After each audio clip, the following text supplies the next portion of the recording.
Long ago in England, a wise and just king ruled the land. His name was King Uther. Times were good and the people lived well. King Uther wanted a magician at court. And so he chose the famous Merlin the magician. Merlin could see into the future. And he knew those good days were not going to last. King Uther and the Queen Guinevere had a child, a baby son. At a castle party for the royal birth, Merlin the magician took the king aside. He said, "Sire, there is something you must know. Soon a great darkness will fall over this land. Your child is in great danger. Let me take the baby far away.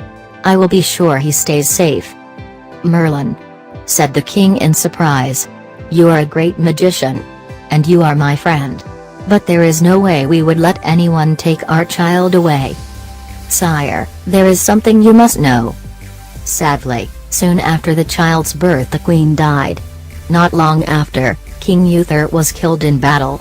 That very night, Merlin swept into the castle and took the child. The next morning, the royal nurse went into the nursery. Alas, an empty crib. In fear, the nurse, the nobles and servants looked everywhere. But the baby was gone.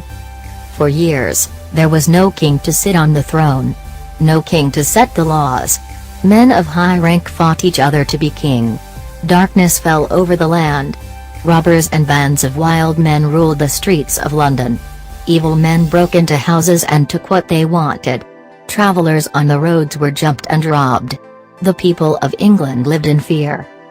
Yet far away, there was a quiet place. A good knight, Sir Ector, lived in peace with his 2 sons. His first son was named Kay. His younger son Arthur had been adopted as a baby.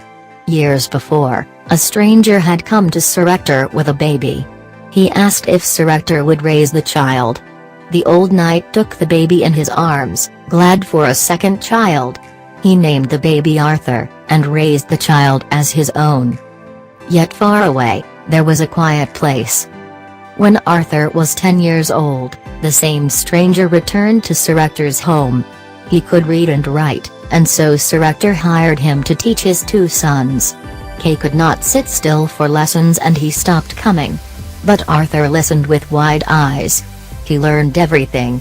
I bet you have guessed by now who that stranger was, none other than Merlin the magician. At the end of each day when Arthur finished his chores, that was time for the lessons. Merlin would sit with Arthur for hours and teach him about the world. Arthur was a thin lad, not strong like his big brother Kay. Merlin said not to worry about that. He said what mattered most was to have a heart that was big and strong.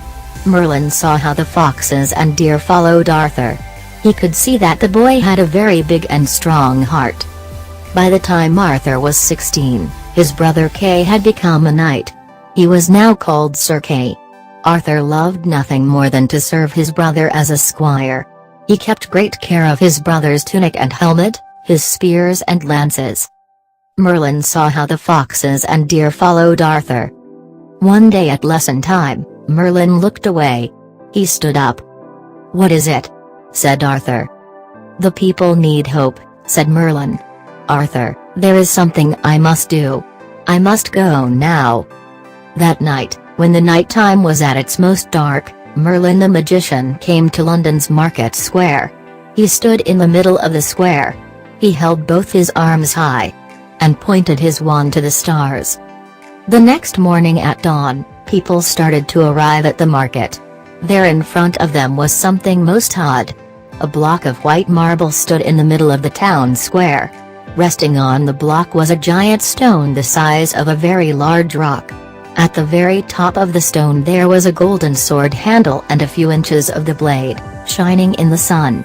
Yet, this was most odd, the rest of the blade was buried deep into the stone. None of this was there the day before. There, in front of them, was something most odd. What's more, these words could be seen on the top of the blade. "Whoever pulls out this sword from this stone is the true King of England." As soon as the crowd knew about the message, men jumped up to that white marble block.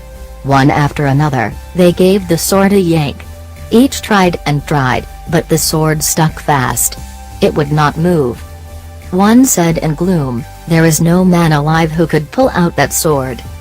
"We'll see about that," said a voice in the crowd.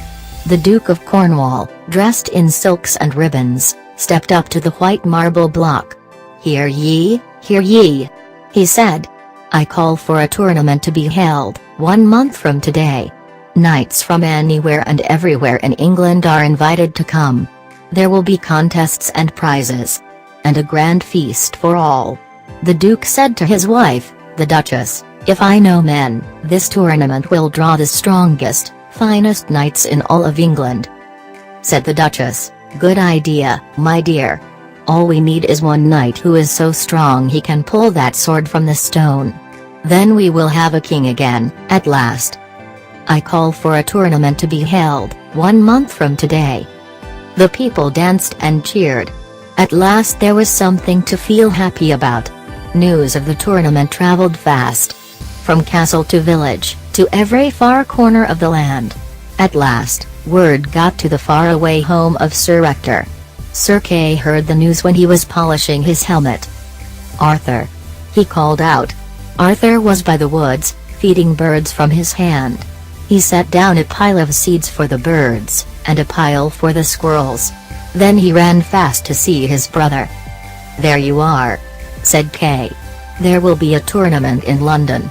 We must set out at once." What great news!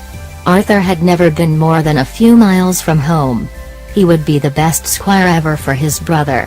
Arthur ran back to the house.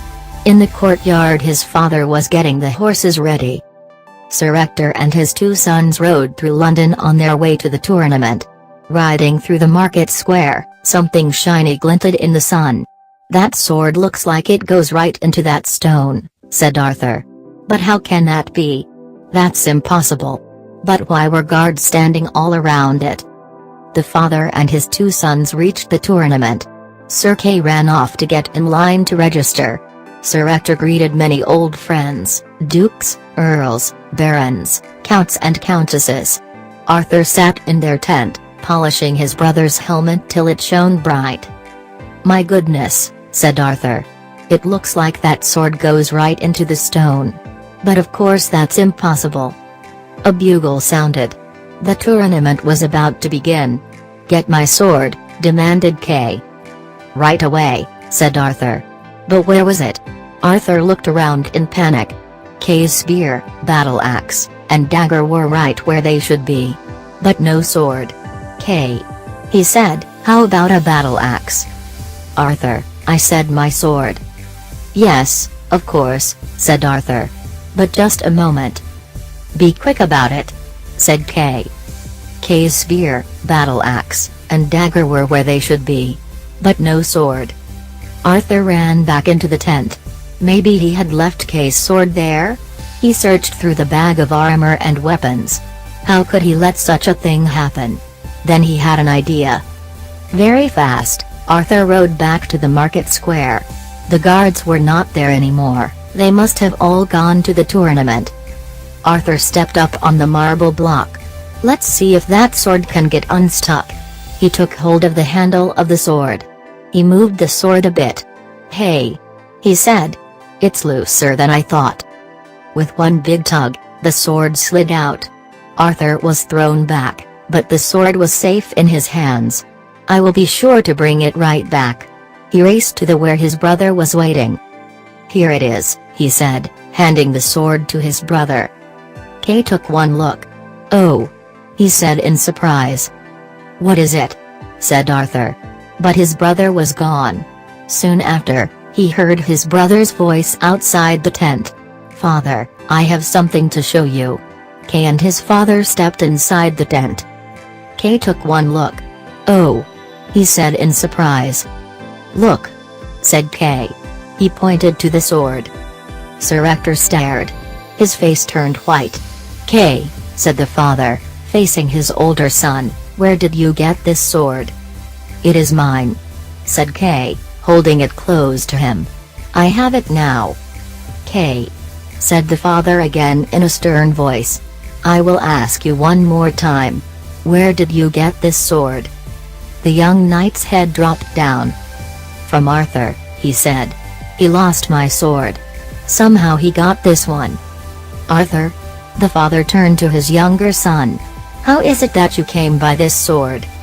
"It is mine," said Kay, holding it close to him. "I have it now." "I'm sorry," said Arthur. "Father, I will put it back right away. I only meant to borrow it when I pulled it from the stone." "You must take us to where you found this sword. At once." The three of them rushed over to the market square. Arthur climbed up onto the marble block. "It came from here," he said. He lifted the sword over his head. Then he dropped the blade back into the stone. "Now it's back." "Hey," said Sir Kay. "I still need a sword." He jumped up onto the marble block. Grabbing the hilt of the sword, he pulled and pulled. But it did not move. Kay shouted to Arthur, "What did you do to it?" "Nothing," said the lad. "You must have done something," yelled Sir Kay. "Hush. Both of you," said the father. "It is better if no one sees or hears us." But it was too late. A crowd had already started to form. "Hey! Did you pull that sword out of the stone?" called one. "Yes," said Arthur. "I did." "Do it again," called another from the crowd. "Yes, let's see it." "Say, did you pull the sword out of that stone?" called one. Arthur put his hands around the golden handle. With one tug, the blade slid out. "Who are you?" called another voice. "What's your name?" "Arthur," said the lad. "Wait a minute, put that sword back." A tall knight pushed forward from the crowd. "Anyone can pull it out, once it's been pulled." "Go ahead. Put it back, son," said a voice. It was the Duke of Cornwall, the one who had called for the tournament. "All right," said Arthur. He slipped the blade back into the stone, with ease. "Anyone can pull it out, once it's been pulled." "Let me at that now," said the tall knight. He jumped up and grabbed the handle of the sword. But pull and tug as he might, the sword would not move. Not even a bit. Another knight tried. Then another. But no one could move the sword. Some waited, thinking the longer they pulled the sword, the looser it would get. But when each man took their turn, the sword did not move for them. "Let the lad try now," said the Duke of Cornwall. "Arthur, go ahead." Arthur stepped up to the stone again. In one motion he freed the sword. This time, he held it high above his head. The blade flashed in the sun. Amazed, the crowd did not know what to think. One called out at last, "He must be our new king." In one motion he freed the sword. "We have a king," called another. At last. "Stop!" shouted the tall knight. "Do you really think this skinny boy should rule over all of us?" "Yes," said a voice. All eyes turned around. It was Merlin the magician. "I know this boy. I know his heart. There is no one in England who has a heart that is bigger and stronger than his. The sword has told us this young man is to be the next king of England.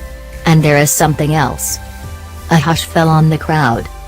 "The lad," said Merlin, pointing to Arthur, "is the true child of King Uther. He is the missing baby." Cheers began to ring out.